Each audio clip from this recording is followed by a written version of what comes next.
खुलुमबाय लोगोफोर, बड'लेण्ड गियान चेनेलाव नोंथांखौ बरायबाय। जोंलारि साननायनि बायदिब्ला 2 नबेम्बरा माखासे राशिफोरनि थाखाय जोबोद मोजां जानो हागौ।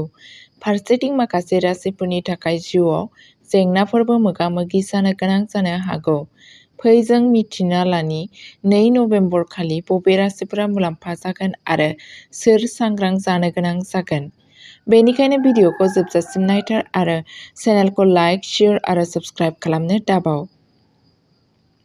मेष राशि, दिनै फुंनिफ्रायनो माखासे खामानिफोरा ज' जानो हागौ। मावख' एबा फालांगियाव गोदान बिबानफोर मोननो हागौ।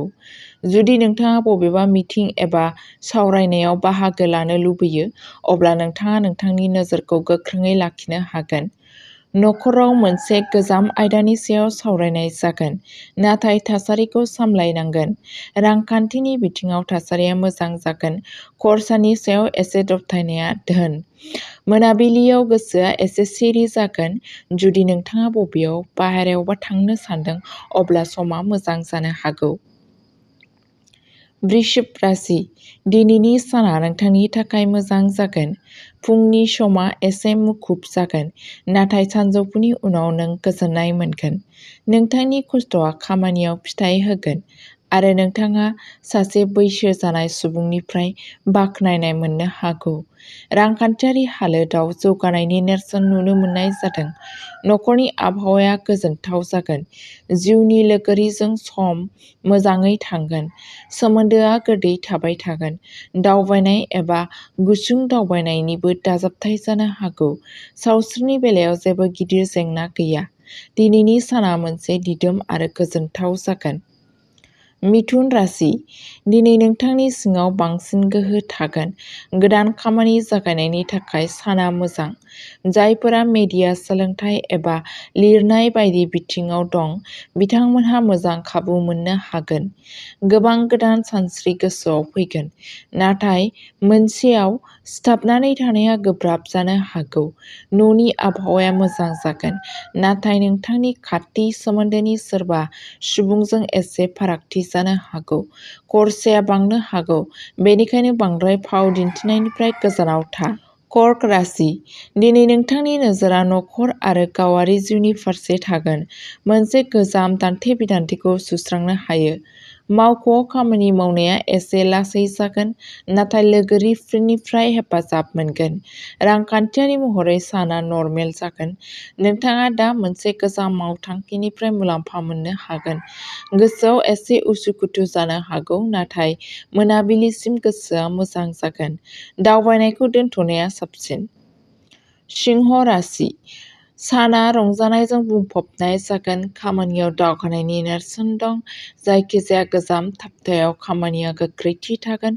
जुदि नोंथाङा जायखिजाया सोरजिलु आयदाजों सोमोन्दो दंब्ला, दिनैनि साना नोंथांनि मोजांनि थाखाय जागोन। नखराव मान-सन्मान बांगोन आरो गोदान मोनसे खाबु जागायनो हागौ। रांखान्थियारि बिथिङावबो थासारिया गोख्रों जागोन। सावस्रिया मोजां जागोन। बांद्राय फोथायनायनिफ्राय गोजानाव था। मोजां मोनज्लायनाय जिउआ गोदै थागोन। दिनैनि साना सिगांथिं दावगालांनो आरो गावखौनो फोथायथि बांहोनायनि सान। कन्या राशि, दिनैनि साना नोंथांनि थाखाय गोब्राब खामानि मावनाय आरो बाहायजाथाव सानजों बुंफबनाय जागोन। खामानि थिलिआव नोंथाङा माखासे गोदान बिबानफोर मोनगोन, जायखौ नोंथाङा मोजाङै मावफुंगोन। रांखान्थियारि बिथिङा दिदोम थागोन। नखरनि आबहावाया गोजोन थागोन, नाथाय सोद्रोमानि सावस्रिखौ जोथोन लानो गोनां जानो हागौ। जायफोरा बाहागोदारियाव खामानि मावो, बिथांमोना मुलाम्फा जागोन। मोनाबिलियाव गोसोआ सोरां जागोन। सावस्रिया एसे मेंनाय एबा उन्दुनायनि आंखाल जानो हागौ। साना खामानिजों बुंफबनाय जागोन, नाथाय गोजोननाय थागोन। तुला राशि, साना नोंथांनि थाखाय एसे गोब्राब जानो हागौ। मावख'आव खामानि गोख्रैथिया लासै जागोन, नङाब्ला माबा मोनसेनि नारसिननायखौ मोनदांगोन। रांखान्थियारि बिथिङाव सांग्रां थानाया गोनां। खरसाया नाङा-फाङा बांनो हागौ। न'आव माबा मोनसे बाथ्राखौ लानानै दावराव-दावसि जानो हागौ, नाथाय मोनाबिलिनि थासारिया मोजां जागोन। गावनि सावस्रिनि बागै सांग्रां जा। गुबै गावनि आदारनि सायाव सांग्रां जा। बे समनि थाखाय जायखिजाया गोजाम मावथांखिखौ दोनथ'। नाथाय जुदि नोंथांनि सानस्रिफोरा रोखा आरो खस्थ' खालामबाय थायोब्ला बेनि फिथाइखौ फैगौ माखासे सानफोराव नुनो मोनगोन। वृश्चिक राशि। दिनै नोंथांनि नोजोरा गावनि सोमोन्दो आरो लोगोफोरनि सायाव थागोन।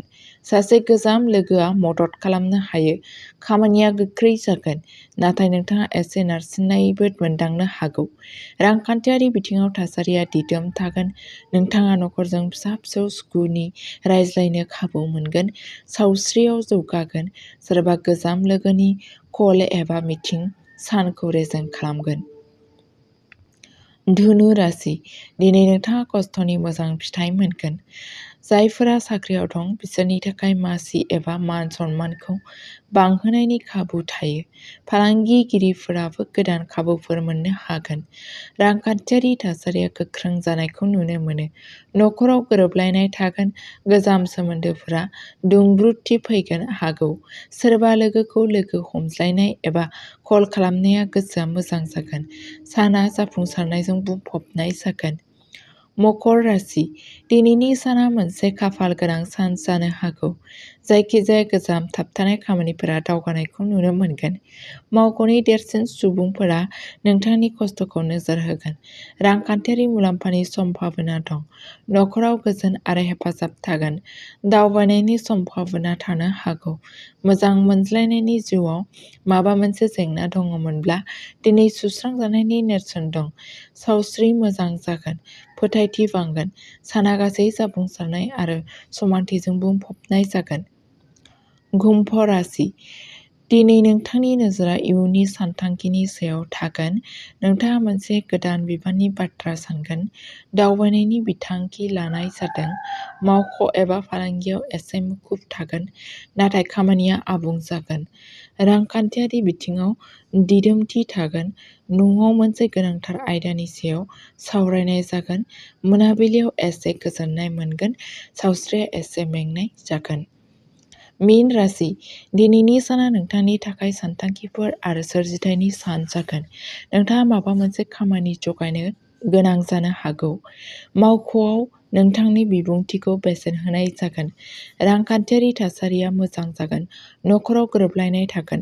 मोनसे गोजाम सोमोन्दोआव खोथाया फिन जागायफिननो हागौ। सावस्रिया सरासनस्रा जागोन। अब्ला लोगोफोर, बेयो दिनैनि 2 नबेम्बर 2025 नि राशिफल।